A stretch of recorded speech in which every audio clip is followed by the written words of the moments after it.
안녕하세요, 여러분. 오늘은 정말 심각한 주제로 이야기해 보려고 합니다.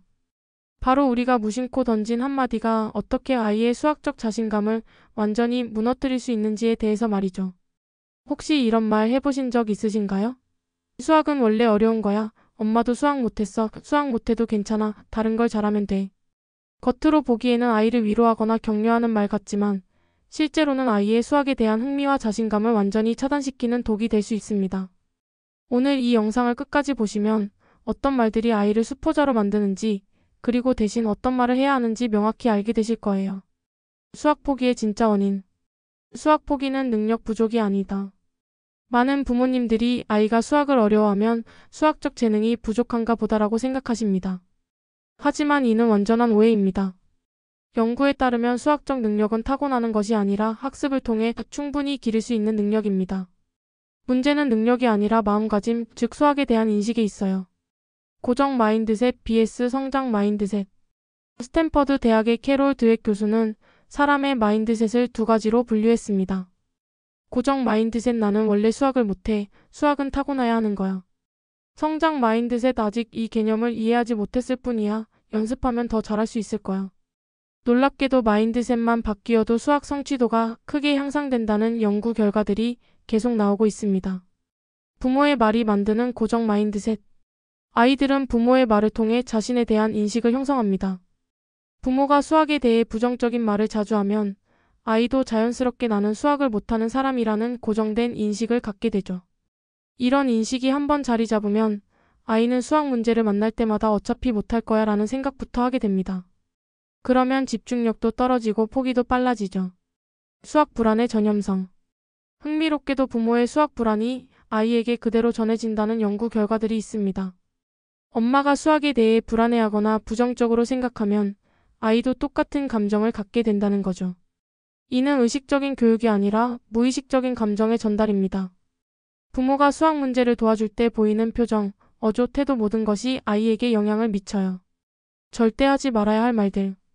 1. 수학은 원래 어려운 거야. 이 말은 수학에 대한 잘못된 선입견을 심어줍니다.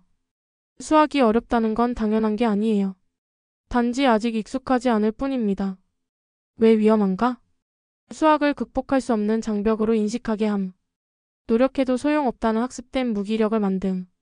수학에 도전하려는 의지 자체를 꺾어버림. 대신 이렇게 말하세요. 처음에는 어려울 수 있어. 하지만 차근차근 하다 보면 분명 이해하게 될 거야. 2. 엄마 아빠도 수학 못했어. 이는 수학적 능력이 유전적으로 결정된다는 잘못된 메시지를 전달합니다. 또한 수학을 못하는 것이 당연하다는 인식을 심어주죠.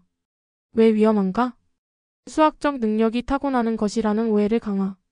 노력할 필요성을 느끼지 못하게 함. 가족 전체의 수학 포기 문화를 만듦. 대신 이렇게 말하세요. 엄마도 어려웠지만 너는 나보다 더 잘할 수 있을 거야. 또는 엄마는 그때 제대로 배우지 못했는데 너는 더 좋은 방법으로 배워보자. 3. 수학 못해도 괜찮아. 다른 걸 잘하면 돼. 겉으로는 위로의 말 같지만 실제로는 수학을 포기하라는 메시지입니다. 이는 아이의 가능성을 스스로 제한하는 결과를 낳아요. 왜 위험한가?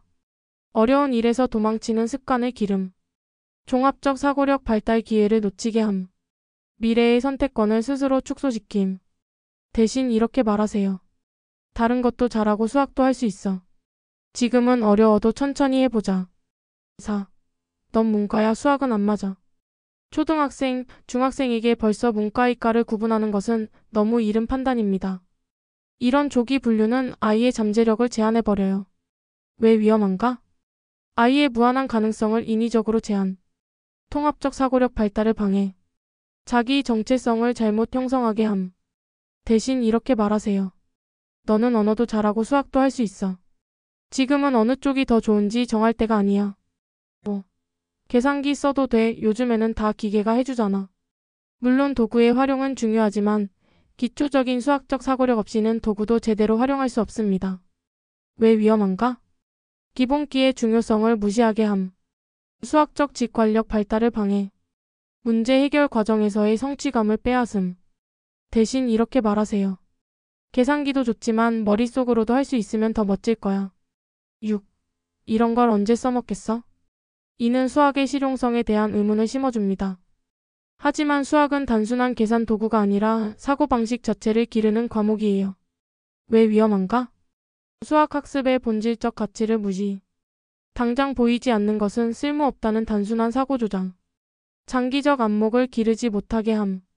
대신 이렇게 말하세요. 지금은 언제 쓸지 모르겠지만 생각하는 힘을 기르는 데 도움이 될 거야. 7. 답만 맞으면 돼. 과정보다 결과만 중시하는 이런 말은 수학적 사고력 발달을 심각하게 저해합니다. 왜 위험한가? 사고 과정의 중요성을 무시. 창의적 문제 해결 능력 발달 방해. 단순 암기와 요령에만 의존하게 함. 대신 이렇게 말하세요. 어떻게 그 답이 나왔는지가 더 중요해. 과정을 설명해 줄래? 올바른 격려 방법. 과정 중심의 칭찬. 결과가 아닌 과정을 칭찬하는 것이 중요합니다.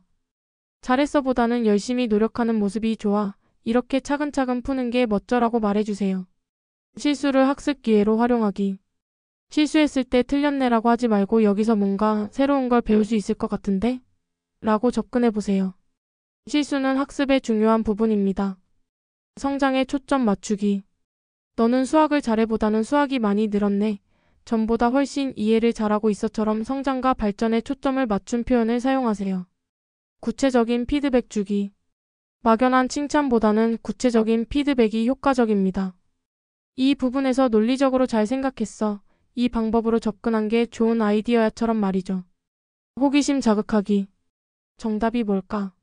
보다는 왜 이런 결과가 나왔을까? 다른 방법은 없을까?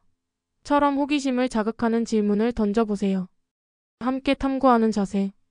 이거 어려워서 엄마도 모르겠네. 함께 찾아보자라는 자세를 보여주세요.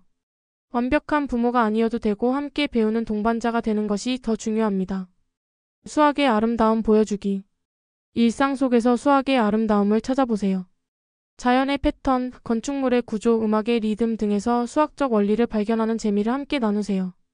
수학 자신감 회복하기. 기초부터 차근차근. 아이가 이미 수학에 대한 부정적 인식이 생겼다면 무리해서 어려운 문제를 풀게 하지 마세요. 충분히 할 수 있는 수준부터 시작해서 작은 성공 경험을 쌓아가는 것이 중요합니다. 수학 문제풀이가 아니다. 수학을 단순한 문제풀이로만 접근하지 마세요.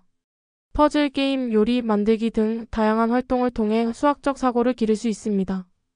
아이만의 속도 인정하기. 모든 아이는 자신만의 학습 속도가 있습니다. 다른 아이와 비교하지 말고 어제의 우리 아이와 오늘의 우리 아이를 비교해주세요. 긍정적 수학 환경 만들기. 집 안 곳곳에 수학적 요소들을 배치해보세요. 시계, 달력자, 계산기 등이 자연스럽게 놓여있는 환경에서 아이들은 수학을 더 친숙하게 느낍니다. 일상 대화에서 수학 언어 사용하기. 반으로 나누자. 몇 개 더 필요할까? 어느 게 더 클까? 같은 수학적 언어를 일상 대화에서 자연스럽게 사용해보세요. 핵심 정리. 오늘 말씀드린 내용을 정리하면 수학 포기는 능력 문제가 아니라 마인드셋 문제다. 부모의 무심한 말 한마디가 아이의 수학 자신감을 좌우한다. 결과보다 과정, 비교보다 성장에 초점을 맞춰야 한다. 수학은 단순한 계산이 아니라 사고력을 기르는 도구다. 오늘부터 실천할 수 있는 것. 오늘부터 당장 실천할 수 있는 간단한 것이 있습니다. 아이가 수학 숙제를 할 때 어려워? 라는 말 대신 어떤 부분이 재미있어? 라고 물어보세요. 작은 변화지만 아이에게는 큰 차이를 만들 수 있습니다. 장기적 관점. 수학 자신감을 회복하는 것은 하루아침에 이루어지지 않습니다. 하지만 부모의 꾸준한 관심과 올바른 격려가 있다면 분명히 변화할 수 있어요. 수학을 잘하는 것보다 더 중요한 건 수학을 포기하지 않는 것입니다. 그리고 그 열쇠는 부모님의 말과 태도에 있다는 것을 기억해 주세요. 마지막 당부. 우리 아이들은 우리가 생각하는 것보다 훨씬 더 많은 잠재력을 가지고 있습니다. 그 잠재력이 꽃필 수 있도록 오늘부터 우리의 말과 태도를 점검해 보는 건 어떨까요? 오늘 영상이 도움이 되셨다면 좋아요와 구독 부탁드려요. 영상 제작에 큰 힘이 됩니다.